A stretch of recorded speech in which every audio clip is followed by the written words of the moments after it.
gold down there, Diane. There's gold down there. You're like their number one favorite guy.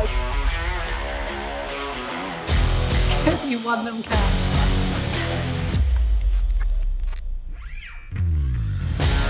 Hi and welcome to the SG Tour Report. I'm Diane, Knox. We're talking golf on the PGA Tour this week, the second event of the West Coast Swing.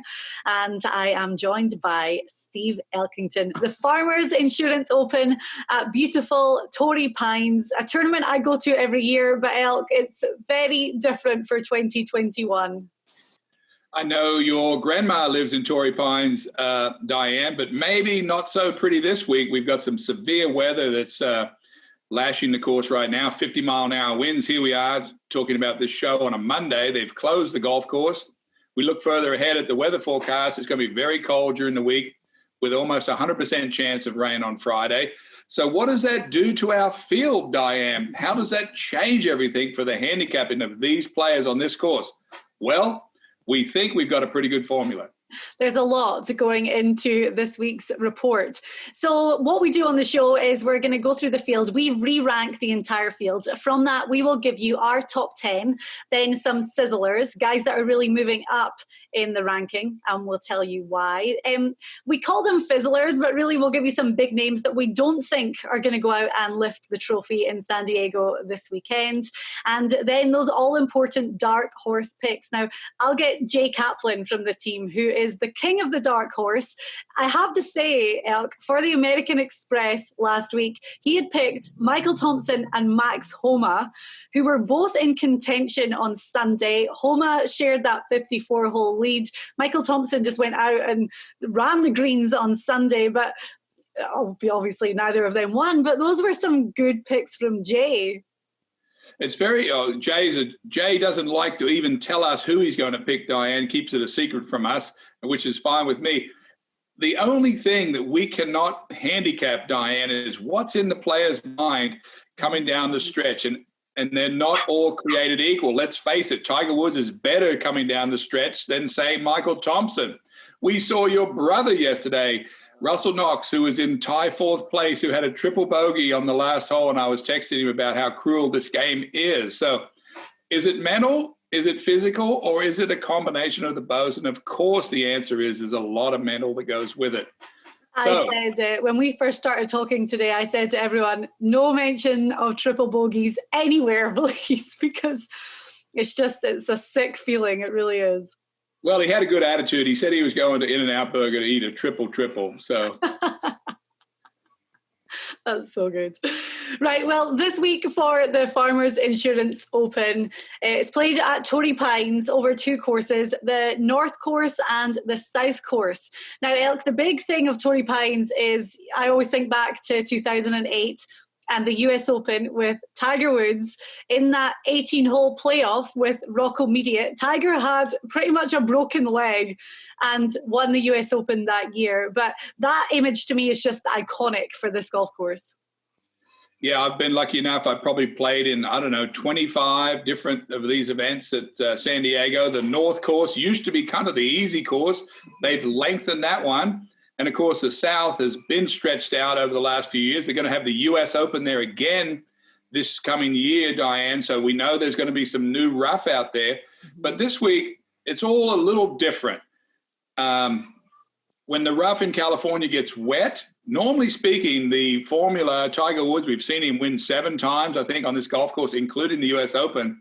Tiger wasn't the straightest driver, but he could hit it far enough down there and he could scramble. This is a great course for guys that can putt, hit good iron shots, and scramble. But it's slightly different now. A wet rough in California is like hitting a marshmallow out of a thorn bush. I mean, that was the first time I've ever said that. That was good. It just will not come out. So what does that do to our handicapping? I'm thinking young guys. It's going to be a high of 50 degrees. Who hits it the furthest, but who hits it the straightest and furthest is going to get the best chance to play well this week. Yeah. The thing about, last year it was Marc Leishman who won, and I was there last year. The weather was I remember I went on the Friday and it was so cold, and it stayed that way really over the weekend too. And the scoring for this course, I mean, we're not going to see a cut of 4 under par, especially with the weather that's forecast. You know, at the start of the week, for there to be 40, 50 mile per hour winds and for them to have to close the course on Monday. Then there's rain forecast for the end of the week as well. This could be, I mean, it could play like a US Open. The conditions could be so tough. It'll be extremely difficult, Diane. I was texting with some of my players, Pat Perez and Jason Duffner, both a little frustrated with the amount of cut number that's coming out of the tour right now. 4 under, 3 under. It's been the last 15 events on tour. So one mistake, first 2 days, and you're out of here. This week, it's going to be probably sitting closer to even par for 2 days, which takes the pressure off some of these guys that maybe don't putt as good as others. And that we've reflected that in our top 10. But it all comes down to who's hitting the ball far and high and straight this week. And, you know, the guys that are short off the tee, they're well back this week. This is a different set of circumstances this week. Wow. And we're not going to see a runaway. I mean, Siwoo Kim won at 23 under par for the American Express, but 12 of the last 15 winners of the Farmers Insurance Open have only won by a maximum of 2 shots. So it's definitely more of a close call tournament. And when you look at the winning scores over the years, Marc Leishman last year on 15 under par, which is still low, but then in 2016, Snedeker won at 6 under par. You know, Jason Day had won at 9 under par. So it's going to be a lot tighter than we've seen over the past couple of weeks. Any score under par on either course this week, Diane, will move you up the board. You will not lose ground with any kind of under par score this week. Okay, well, we're going to have a lot of names to talk about because, as I said, our top 10, we'll do our sizzlers, our fizzlers, and our dark horse picks. But there's a lot of other names that kind of fell into our conversation today. Jason Day, I'm going to touch on him quickly because he's won this tournament twice before, 2015 and in 2018. And Jason Day doesn't feature in our top 10, and we'll explain our reasons why. But for someone that plays so well on this course traditionally, we have our reasons for not including him. Well, Jason Day, of course, a friend of mine, fellow Aussie, plays really good on this golf course, but there's a few things going on in his camp right now that we cannot bolster him up the board. He's not playing with the same equipment. He's changed coaches. He's gone to a very technical coach, Chris Como, who's worked famously with Tiger Woods years ago and now with Bryson DeChambeau. Does that mean he's going to make his swing more technical? Is he going after more speed? We don't know these things. So, and of course, it's going to be very cold. And Jason Day gets tweaked a lot because he has a lot of speed in his swing. And I think probably the reason he's thinking about going to a new coach is because of all these joints in his body and he's trying to keep them lined up. So we pushed him down our list this week, not up, which traditionally speaking at Torrey Pines would be the opposite. And it's always a tweak mode. And the guys that don't have to deal with equipment have such an advantage. Okay. There could be a lot of guys in tweak mode this week thinking about the US Open in June, you know, playing this course beforehand. And maybe that's a bit of a factor for Jason Day, is playing around with some different options before it comes to the US Open in summer. All the players that we see on this list, there's a lot of good ones, Diane, that are all thinking about what this golf course is going to look like. Whatever changes they made, this is the opportunity to get out there and play it before we come into the summer. Unfortunately, they're not going to get the weather this week that's going to be similar to that style of play, but they will get a good look at the golf course. All right. Well, so much to talk about on the show today, and we will dive into Torrey Pines next. Compete against your friends on PGA Tour events. Win cash and bragging rights. Test your golf knowledge. Experience the success and failure of PGA Tour players. SG Tour app is an engaging golf experience designed by professional golfers that created a variety of games, including single and multi-day games, as well as tournament-long contests. It's really simple. Join or create a game, pick 4 players, and win cash. You can even immerse yourself in interactive features, including course strategy, putt predictor, and daily content exclusively from PGA Tour players. The word is out and golf fans are catching on. So don't miss out. Download the SG Tour app now. Hi, we are talking golf on the PGA Tour. I'm Diane Knox, joined by Steve Elkington. Now we're talking, it's a very iconic, famous course. I say course, it's actually two courses at Torrey Pines, the North and the South course. Now Elk, traditionally the North course has been seen as the easier one, the course record being 61. Actually, Ryan Palmer shot that in 2020, but it might not be that case anymore.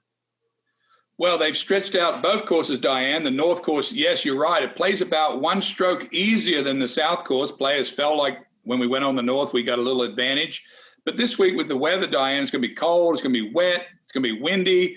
Every hole is going to be worth a par to make a par. So it's going to be a little bit of a wash. All the holes are going to be difficult. So we're looking at guys this week that can drive the ball far and straight, because if we get into this wet rough, they're not going to be able to reach the green. Traditionally, as we've seen, Tiger Woods, Phil Mickelson, both guys have dominated on this golf course, but that was when the rough was dry. This is a scrambler's paradise, but it's not going to be this week. Okay. The South course, 7,765 yards, and the North course, 7,258, round about there. So I'll have to shorten up the 7,700 you just said. I'll probably have to knock off 500 yards off that, because this weather will add 500 yards to a normal golf course. Yeah, I mean, as I said, I go out to this tournament every year, and I was a little bit sad that I wasn't heading out for this one, but now I'm kind of glad when I hear the weather forecast, because it's going to be cold, as you say. I mean, it could be, what's it going to be, 40 in the mornings for these guys? They've just got a tremendously cold front that's coming through for the whole week, almost 100% of rain on Friday. Pat Perez, whose father has been the starter on this first tee, Diane, for the last 35 years. Pat grew up, of course, at Torrey Pines as working in the bag room. So he knows, of course. He said I can't wait, because he's excited that the cut's not going to be 4 under this week. Mm-hmm. But it's going to be a very difficult test, Diane. There's no two ways around it. You're going to have guys like Pat that are going to be hitting very long second shots, and it's just going to be one of those weeks on tour that's tough. Mm-hmm. Which leads us, by the way, to our list and what kind of player will do well here. So the main stats that we're looking at this week for our report, first up, we're going with total driving. So Elk, total driving is accuracy and distance combined. I'm packing my team this week, Diane, with guys that drive the ball not only far, but far and straight. Why do I need straight? Because when the rough is wet, and we've seen Tiger Woods, Phil Mickelson be in the rough and still won this tournament. Our own Marc Leishman was in the rough all Sunday last year and still won the tournament. But in California, with the Poana grass, Diane, when it gets wet, you cannot do anything out of the rough. So I'm packing my team with young guys that can swing hard, that are fit and strong. Of course, a lot of these guys are fit and strong, but more importantly, they've got to find the fairway this week. Okay, I'll run through the rest of them. Greens in regulation, got to hit those greens. Scrambling, putting average, and par 5 birdie or better. Elk, you mentioned Marc Leishman and, well, him being the defending champion this week at the Farmers Insurance Open. Anyone that knows us, watches the show, listens to the podcast, follows Secret Golf, you'll know that we are the biggest fans of Leish. And, well, it's great to see that turnaround in his form and the fact that he's back to a place this week with all those winning memories from last year. Now, I caught up with him at the beginning of the week in San Diego to find out about that turnaround in form, any new equipment he's put in the bag, and the secret to winning at Torrey Pines. So yeah, was the course completely shut yesterday for COVID testing and everything? Apparently the winds were gusting to like 40 miles an hour. So that all the tents were trying not to blow away, and everything in the tents would have blown away. So yeah, it was just, that's all right. I know this course well enough, so it shouldn't affect too much, yeah. And I mean, obviously you being from Australia and knowing the type of golfer you are and being defending champion, when you see that the winds are going to gust this week, you must be like, yes. Yeah, I'm happy. Yeah, I enjoy playing in the wind, and a lot of people don't like it. So I guess it's a bit of a win-win, but I think it just it magnifies bad shots and rewards good shots. I think that's why I like it so much. Yeah. Yeah. Okay, good. Being defending champion, and I was listening back to the podcast that we did after you won last year, and was it Harvey that had said to you, Dad, but you hardly hit a fairway? So, it was. He said, yeah, Dad, your driver wasn't working. It's like, geez, it's a tough crowd. I know. It's funny because it's one of the best driving weeks I've had, Thursday through Saturday, and then it just wasn't working Sunday, but that's when you got to have the rest of your game in shape so you can kind of recover from that. And it's about knowing where your misses are going to be too. Around Torrey Pines, South Course, there's places you can miss it and you can get away with it. And there's just places you cannot hit it because you'll make bogeys and doubles all day. So it's about knowing where they are. And I guess I missed it in all the right spots that day. That's amazing. And with a course like Torrey Pines, I mean, obviously it's hosting the US Open in June. We know it's a tough course. We know it's super demanding. And as we said, with the weather this week, especially with the rough, it's going to be a lot tougher. But do you enjoy playing the courses of this caliber? Yeah, I love playing tough golf courses. This changes a lot year to year depending on the weather. Last year it was quite firm. Not a whole lot of wind, but it turns into an absolute brute when it's like it is outside at the moment. Not too much run. I'm guessing the rough's going to be thick with this rain, and the wind. I mean, there's some holes that on not just the south course but the north course as well. There's some holes. For instance, the third on the north course is a par 3. Some guys will be hitting probably 3-wood in there if the wind stays the same direction it is. 12 is only just reachable as a par 4 if it stays like it is. So it definitely changes a lot, but I love playing the courses where par means something. Yeah. I can play both, but I really enjoy this sort of golf where you're not always shooting at pins and trying to just make par on some holes. Yeah, because Elk had been texting with Pat Perez and Jason Duffner, and they both said the same thing, that they were excited for a week where the cut wasn't going to be like 4 under. If you can go out and shoot 1 under every day, then you're going to be playing great.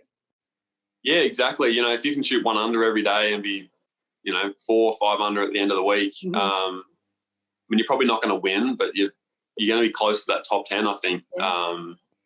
And particularly if it rains, because, if it rains, it's harder particularly now with the way the drivers are with no grooves on the face. If you get that wet ball with the driver, it's very hard to control.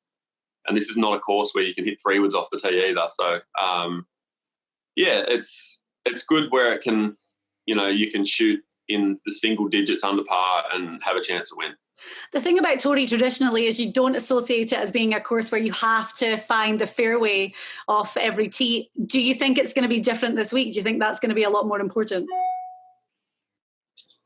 I think it's going to be important, particularly if the rough's wet. Normally, if the greens are soft, you would say that hitting fairways is not going to be overly important, but with how long this place is, you're not going to be able to hit 3 and 4 irons out of the rough. Yeah.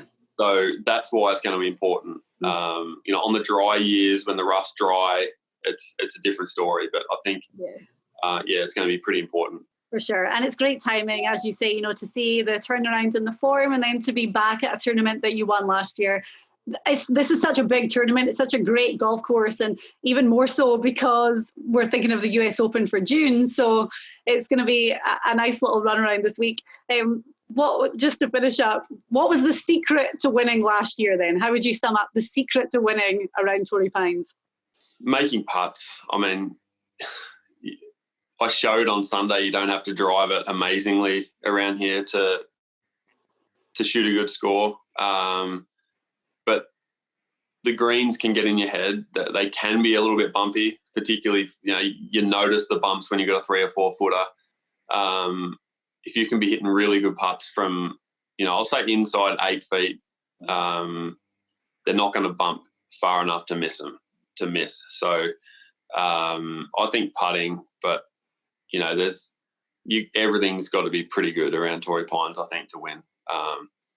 You're going to make some bogeys. Your head's got to be in a good spot also. So Marc Leishman, who was the winner last year at the Farmers Insurance Open, and that will not be the last time we talk about him on the show today. So Elk, we're going to start with our top 10, the guys that made it into that win zone when we did our re-ranking. And first up is a guy who's making his debut on the PGA Tour for 2021 after playing in Abu Dhabi last week and finishing third. It's Rory McIlroy. Yes, Diane, I'm sure Rory's put this one on his schedule because he's going to be ready for the US Open at Torrey Pines this summer. But when you think about a guy, anyone that listening to this show knows when you talk about Rory McIlroy, he is the most gifted tee to green player that one of our tour has ever seen.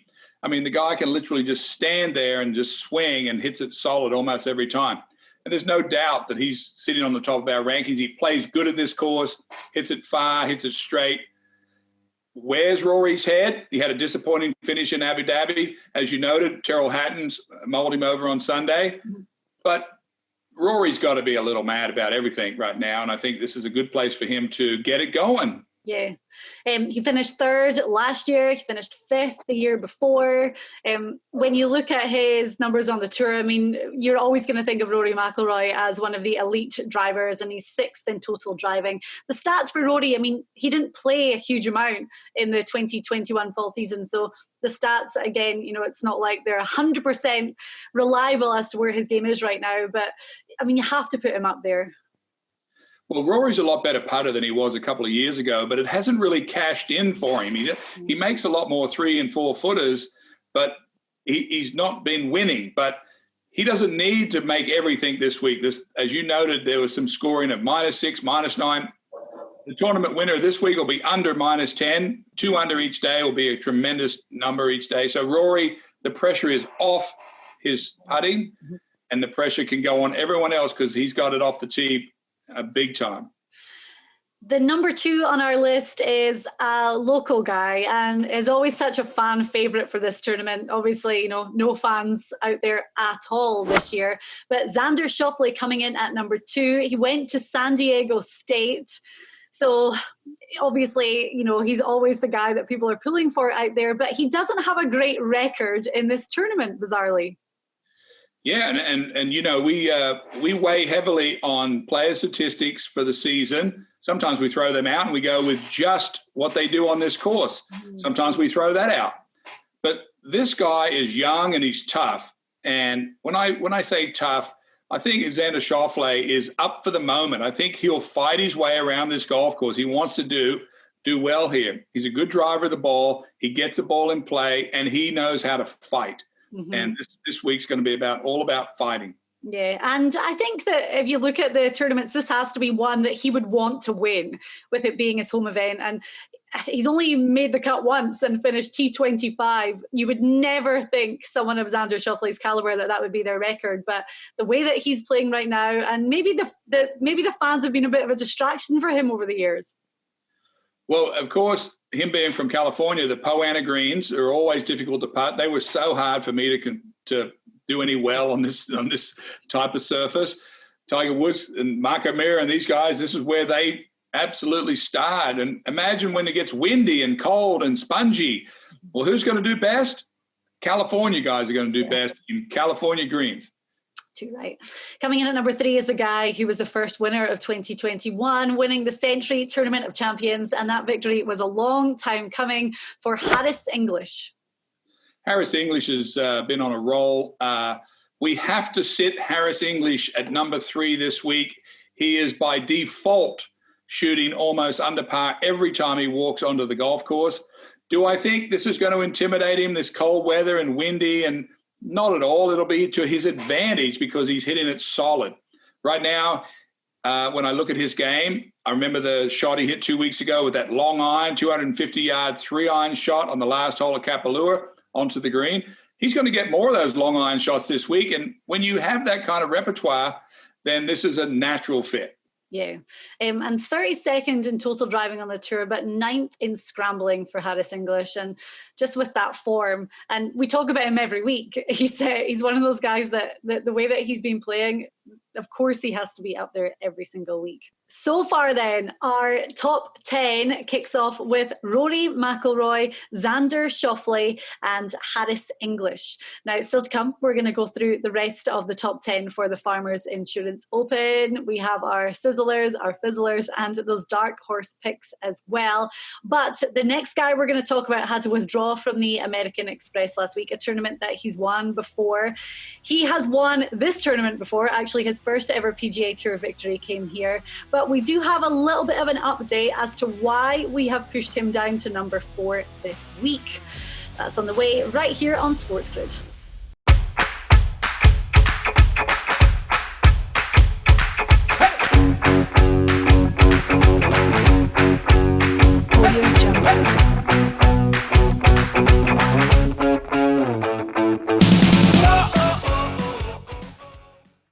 This is Sports Grid and the SG Tour Report. Golf for the PGA Tour this week is in San Diego, the second event on the West Coast swing.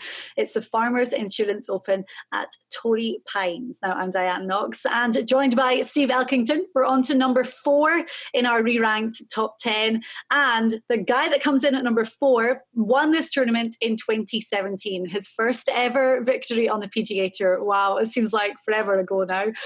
Last year, he had the 54-hole lead and ended up finishing second. It's Jon Rahm. But Elk, a little bit of a question mark over Rahm, which is why we pushed him down, because he withdrew last week. Yeah, Rahm strained his back a little bit, not too serious. Was been home in Phoenix, had to put the clubs down for a few days, went back to chipping and putting. He's trying to work his way back into full speed. I like guys like Rahm that love this course, has great history, and he's a super player, of course. The question mark is, will he play? Should he risk it? And over the course of a week, if he's coming back for an injury or a slight tweak, is this the week to come back when it's going to be cold, windy, and it's going to take a lot out of you physically? So we've moved him to 4th, Diane. Is he protecting it? We don't know, but we had him higher, but that's where he sits today. The thing that was kind of weird to me last week when he withdrew from the American Express, and we had him at number 1 in our re-ranking, but as soon as he withdrew, the statement came out saying that he had a slight tweak in his back, but he had rested it that day, started practicing the next day, felt great, and was committing to the Farmers Insurance Open. That was a very quick turnaround, so to speak, as to say, no, I'll be fine by next week, though. I'll be all right. Well, there's a big gap, Diane, between the actual and what we hear, because I lived that for 25 years, and we would talk about, well, what do you want to tell people? And say, well, I'm just, you figure it out. I'm going home. Yeah. So there is a gap between the two. Okay, so number 4 for Jon Rahm. Coming in at number 5 is another guy. Well, his week last week at the American Express was a little bit up and down, but we saw some incredible form from Sung Jae Im, as always, who, again, is another one who's consistently appearing in our re-ranked lists, but he's our number 5 this week. My team, Diane, make no doubt about my teams this week, are packed with guys that hit the ball far and straight, and they're young and can swing freely without any, lack of movement. And Jae is young and strong, and I'm looking for guys that are just over the course of 4 days are going to shuffle their way to the top of this board. He led the tournament last week for a number of holes, got ran over in the end. Why did he get run over? He doesn't putt quite as good as some of the others. As we know, Sungjae has that sort of cold putter. We have another guy coming down the list, has a cold putter right behind this guy. But he doesn't have to putt as good this week. It's more focused on ball striking this week. And that's why we love the tour, because each week is a different set of skills required. And each week it just shows how hard it is to go out there and win. I mean, going back to last week very quickly, Patrick Cantlay shooting 11 under in the final round, had an incredible Saturday as well, and he still didn't win the tournament. So it just shows that it's tough to win out there. There's no doubt, and we talked about it on our last week's show about how a guy can get hot and make a run at the end. And Kim did that yesterday. So did Cantlay. So, you can handicap all you want, but when it gets down to the mano-a-mano at the end, somebody's got to step up. Yeah, it's a good way to put it. So we're talking about the cold putter. And Tony Finau comes in at number 6 in our list. He held the 54-hole lead again, and he couldn't get the job done again. It's this thing, and I feel like it's almost boring now to talk about it. It's predictable week after week to say that when is Finau going to get that victory and back up this kind of hype that's surrounding his name? So what is it? We were on the driving range yesterday with a dozen guys, and they said, who's leading the tournament, Elk? And I looked at it, and through 5 holes on Sunday, Finau had a 2-stroke lead. And every guy along the list on the range said, well, he's not going to win. He can't putt. And I said, why not? And I looked at it. I looked on Twitter, and I saw him miss a couple of them. One of them he hit way too hard. One of them he missed completely to the left. And is it in his head? Absolutely, it's in his head. Is it in his stroke? Probably in his stroke a little bit too. So that's just a part of his game that he's just going to have to get a little better at. Honestly, Diane, what does that mean? Is he going to have to, practice, get his stroke more stable? Yes, he'll have to do all of that. But the reason we've got him so high this week, he was right there, Diane, had 2-shot lead with an hour and a half left on the golf course. So we know he's hitting the ball great, and he doesn't have to putt that well this week. One thing about Finau that I always look at, and I think it's because you make me look at the swings now, or you don't make me, but after talking to you, I'm like, okay, he's got such a short backswing on his driver. And he puts these videos on social media where his swing speed was up to like 200, and he had such a longer backswing in those videos. Like, what's the story behind that? Why would he do that? Well, I think obviously the one that he was going for super distance, he went further back. So he basically took that rubber band that he has and he just stretched it even further. And he can't do that in competition because it adds too much dispersion. But when you think about Rahm, you think about Finau, they have short swings to our eye when we look at them on camera. But really, this is as far as I could. If I took my hand in camera and I took my hand as far away from the ball as I could, that's it.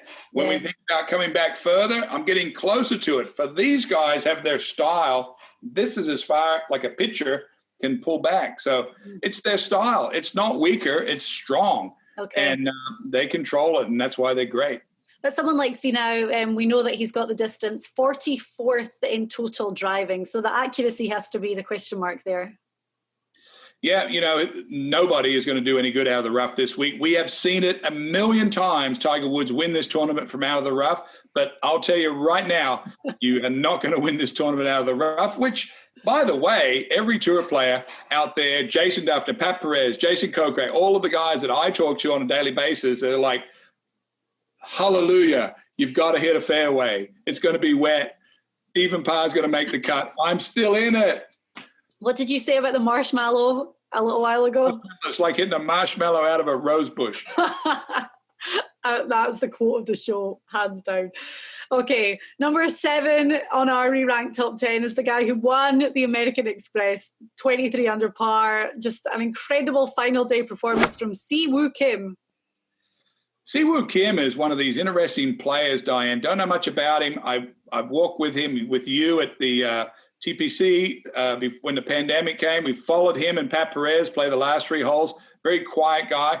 But what I see with him, Diane, he's swinging so well. He's so confident. Saw on social media, almost hitting trick shots off the tee, coming down the stretch, little low fade drivers, and really controlling his golf ball. Really doing what's necessary to get the ball into play, what he needed to do. It was awesome. It was like an old school throwback yesterday. Yeah, it really was. And Si-Woo Kim won the Players' Championship in 2017, was it? And no surprise that was a Pete Dye course. The course they played on, the PGA West Stadium course, Pete Dye course as well. So obviously that fits his eye and his game.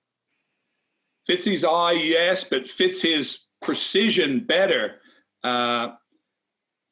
Pete Dye asked you to do a lot of things good to play his golf course, particularly being pinpoint accuracy and distance on the second shots. And Si-Woo Kim is one of these guys that I didn't mention a second ago, which once he gets going, he turns into a superhero. I mean, he just moves up. He doesn't fade out. We talked about Finau, who he gets into contention and pulls back. Si-Woo Kim does exactly the opposite. He gets anywhere near the lead, he wins. Mm-hmm. Yeah. Right, at number 8 in our top 10 is a guy who is second on the PGA Tour for total driving. Young guy as well. That's ticking 2 of your big boxes for this week. For Scotty Scheffler. I'm all about guys that hit it far and straight. And Scheffler, it's proven this guy hits it miles, but he hits it straight and miles. So when you think about how do you make a cut, I've got to knock out 80 guys this week. If I'm the longest and straightest on the tour, I should just, over the first 2 days, if I don't do anything, I'm still going to be there. So this is how I think about stacking my teams. Diane, Scotty Scheffler is rightfully deserved to be there. He was in the top 10 on the money list last year. Great young player. I love him here. Okay. Jason Kokrak is coming in at number 9. He's a Secret Golf contributor, and he got that breakthrough victory at the CJ Cup in Vegas just at the end of 2020, which was amazing to see. Again, bombs that ball off the tee, 7th in that total driving category. And there's no surprise that we have him in this top 10, which is great to see. Jason Kokrak, another one of the players that doesn't have to make everything this week. He's probably the longest player on the field, him and Rory McIlroy, and maybe one other like Wolf or someone else. But yeah, he's got a lot of confidence. Just won in Vegas. So he's just, I just think Kokrak's good money bet this week. Diane, what's his odds? Yeah, 66-1. So the highest by far out of the top 10. Okay, no surprise. And completing our top 10 is another guy. It makes us happy to put him in there.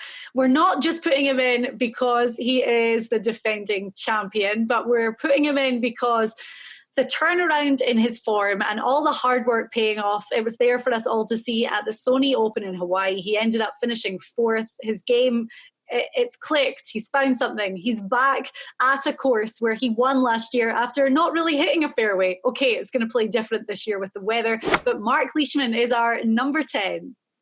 Yeah, Marc Leishman, real good friend of mine, and he went through a terrible patch last year when the COVID hit. He'd won at San Diego. He finished 2nd at Bay Hill, went to the Players' Championship and shot 66 the first day, and then bam, COVID. He got locked down in Virginia. Then we never saw him hit a decent ball for 6 months, and he was at the bottom of every leaderboard, and we were like, what's going on with Leishman? I went up and played with him, and his game, he wasn't happy with his driving. Well, when does it turn around for guys? When does a new thing happen? We saw it with your brother, Russell Knox, a year or so ago when he made a turnaround. Well, Leishman has made a turnaround. He just finished 4th in Hawaii, and he's back on familiar territory where he's the defending champ and rightfully in the top 25 in the world ranking. So Leish is no rookie. He knows exactly what he's got to do at Torrey Pines this week. And another one where we kind of throw out the stats, and Leishman, we could not put him in the top 10. Like, he had to be somewhere, and this is definitely his rightful place. It's good to see him back there for sure.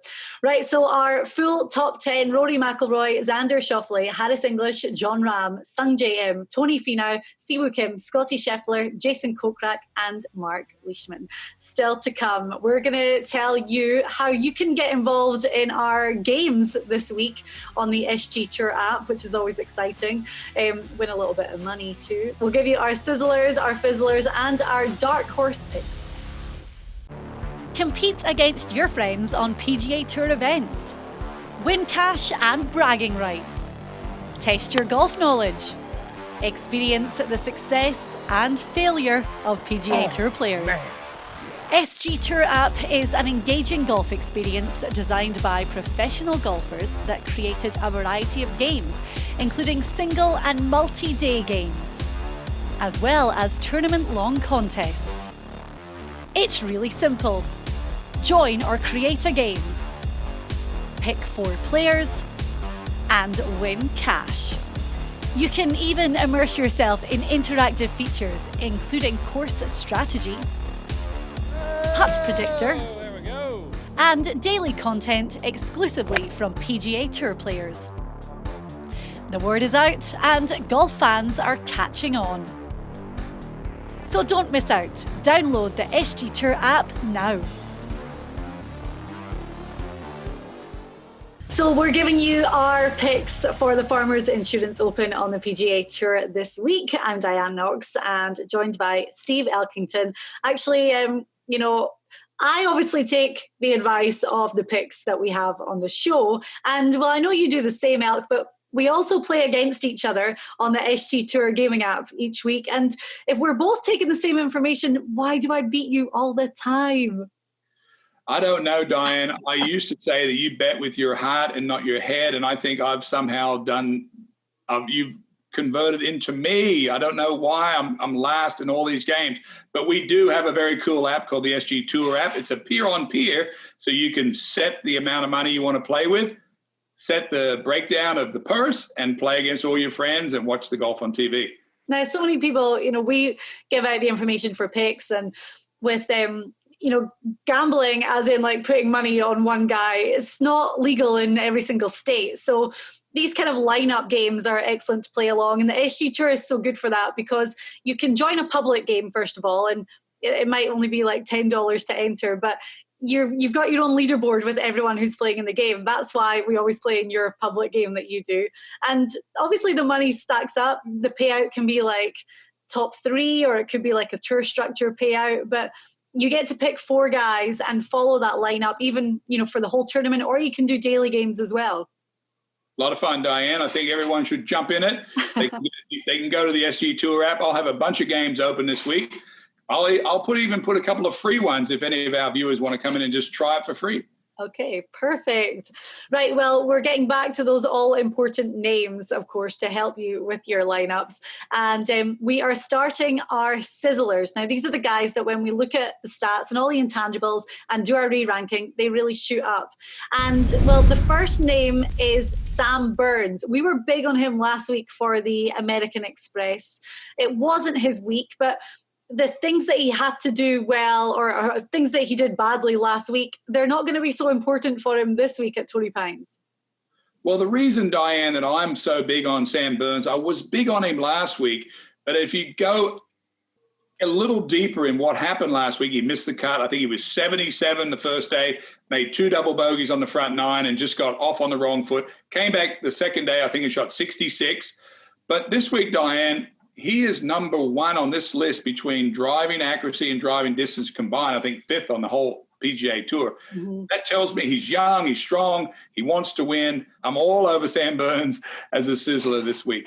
It's so funny. If we were to get a room of 100 people and say, who do you think is number 1 on the whole PGA Tour for total driving? I'm confident that nobody would say Sam Burns.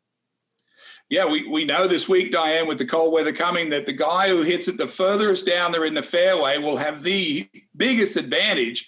Well, mathematically, that's the guy. Sam Burns is the guy that hits it the furthest and the straightest.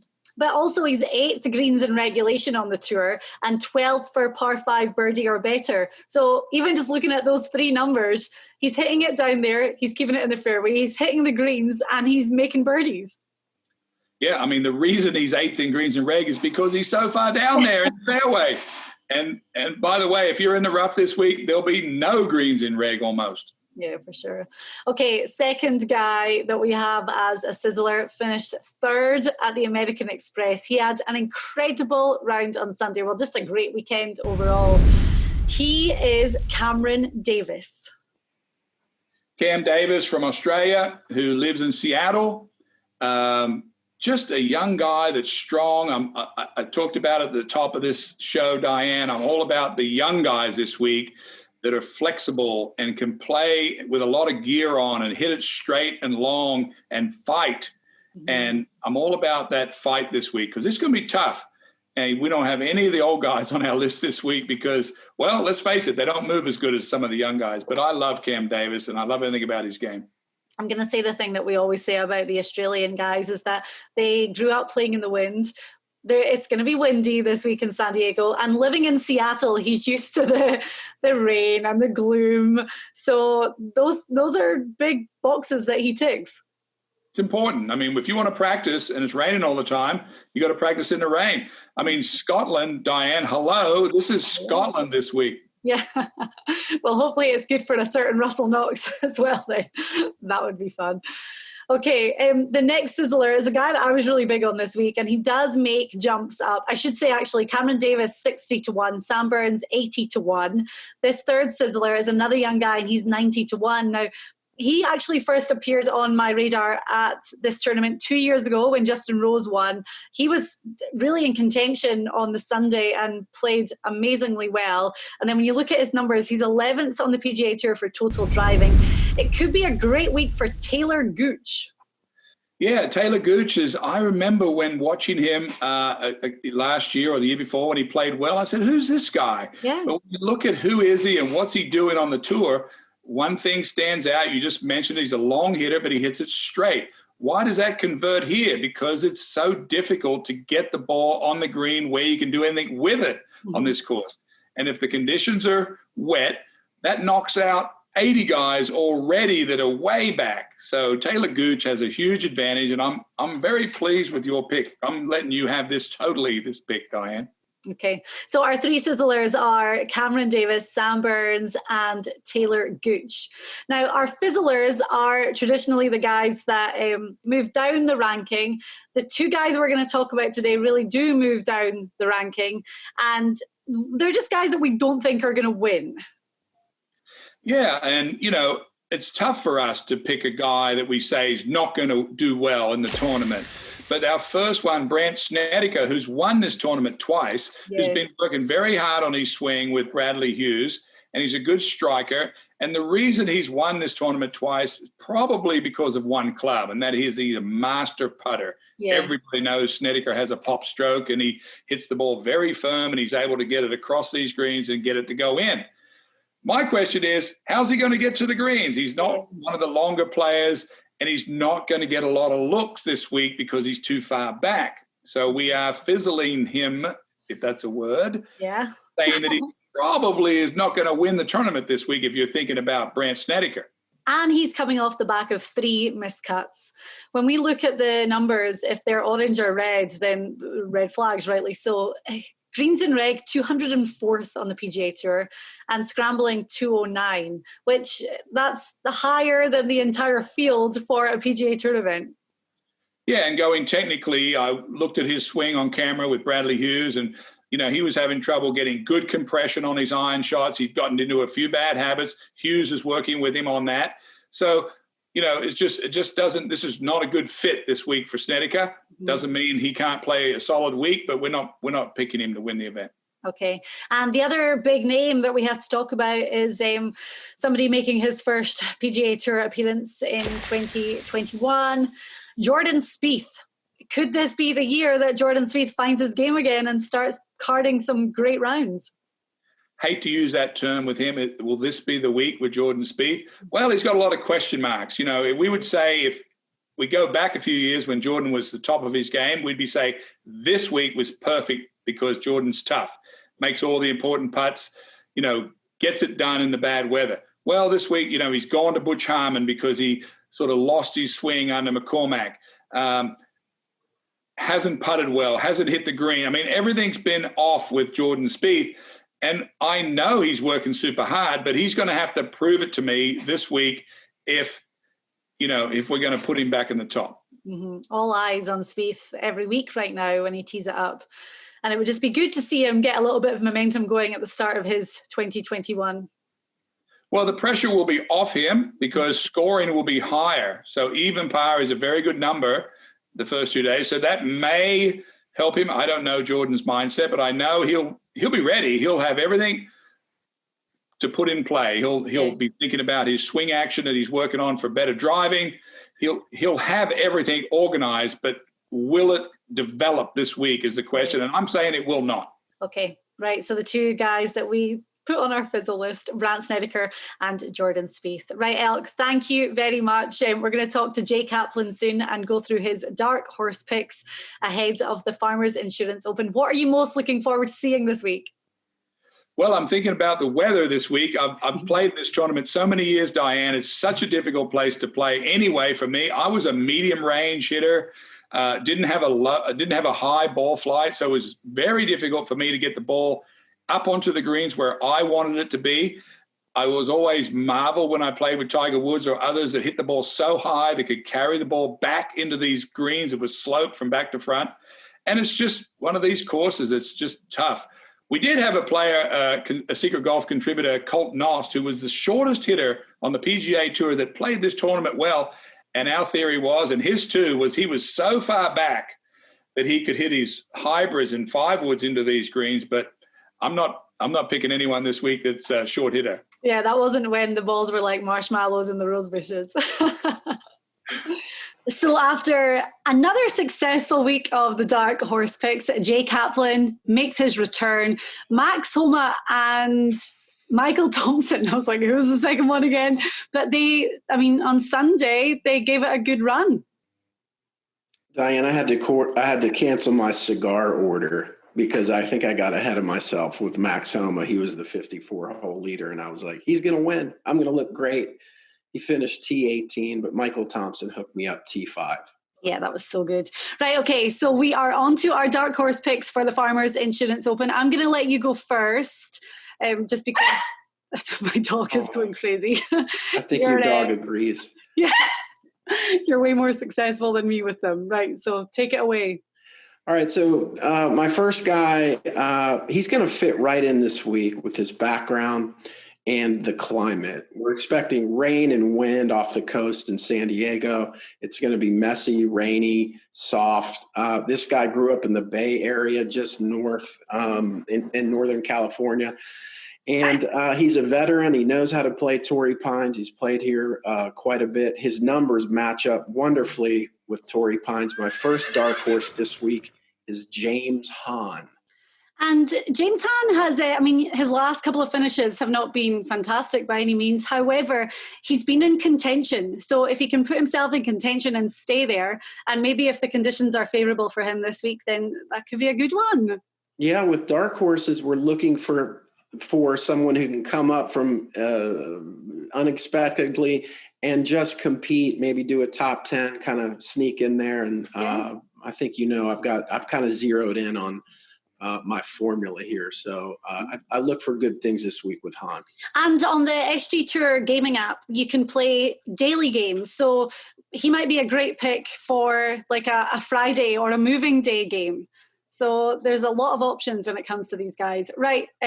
Let's take your second one then. I'm going to leave mine till the end because I feel like it might take a bit of explaining, as always. Well, that, and you went first last week and didn't fare so well. So why don't we switch things up? Okay. So my second pick is an interesting name. He is a Austin, Texas guy, University of Texas. He sounds like it when you say his name. You're going to hear it in a second. But he's a guy who's an up-and-comer, T8 in Bermuda, T19 in Sony, T21 at Amex last week. I like the way he's playing. He's going to be used to playing in the wind because he's used to those flatlands in Texas. I love this guy's name, Kramer Hickok. And like Taylor Gooch, it's just a name that stands out on a leaderboard. I have this sneaking suspicion that he's a distant relative of Wild Bill Hickok. Do you know who that is? Yay! Yeah. It's from Deadwood.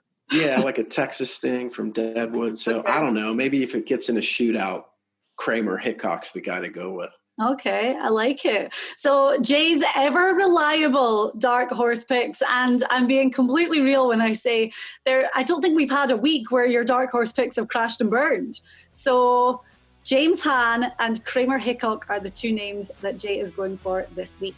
Still to come, I am going to give you my dark horse pick. As I said, I feel like it takes a little bit more explaining, and you'll find out why next.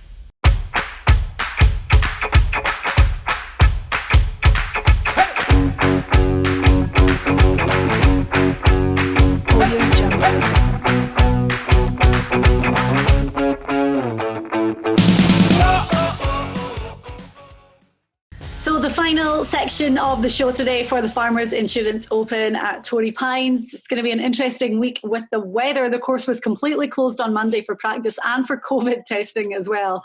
So it's going to get battered with some wind and definitely some rain towards the weekend. Right, we're doing our dark horse picks to end the show. Jay, give us yours again. We got James Hahn, who his last 18 rounds, he has shot in the 60s, 15 of those rounds. And Kramer Hickok is my other one. Right, my guy. And my track record is not great. So take this with a pinch of salt almost. However, I always look for like a couple of really good stats. And Matthew Neesmith is my man this week. Turned pro in 2016. He's from North Augusta in South Carolina. Is that right? That's right. There's a lot of directions going on there. Anyway, when I tell you he finished top 10 at the Shriners Hospitals for Children Open in Vegas in the fall season, he finished T15 at the RSM Classic and T17 at the Sanderson Farms. This dude is second on the whole PGA Tour for greens in regulation, which is amazing. He's also top 10, I think 8th in going for the green. So that's going to be good for this week. And 17th in total driving. I mean, it's the putter that is kind of his weak point right now. However, you know, coming off the back of 2 missed cuts, it's okay. We're throwing that out the window this week for Matthew Neesmith at 200-1. He's my dark horse pick. If I know one thing about you, Diane, you are high risk, high reward. You're the only one of the two who have picked an outright winner as a dark horse, Martin Laird in Vegas. Other than that, you miss the cut every week with these picks. But yeah, maybe this will be a week where you... It only takes 1 week to turn it around. James Hahn, by the way, 140-1, and Kramer Hickok 175-1. So good odds on those dark horse picks this week. Right, Jay, thank you very much, as always. Hopefully it's another exciting weekend of texting back and forth to see what your dark horse picks are doing, and even more of an exciting weekend for mine. Hopefully. Fingers crossed. Right. Thank you so much for watching our show. We're going to be back next week. It's the West Coast Swing on the PGA Tour. So some exciting weeks. Actually, next week, it's the Phoenix Open, the Waste Management Phoenix Open, which is going to be very different without the crazy fans on the 16th hole. However, we'll cover all of that next week. Don't forget, check out the SG Tour Golf Gaming app. Get involved in some of our games. We've got free games up for you to try this week as well. And we'll catch you next Wednesday.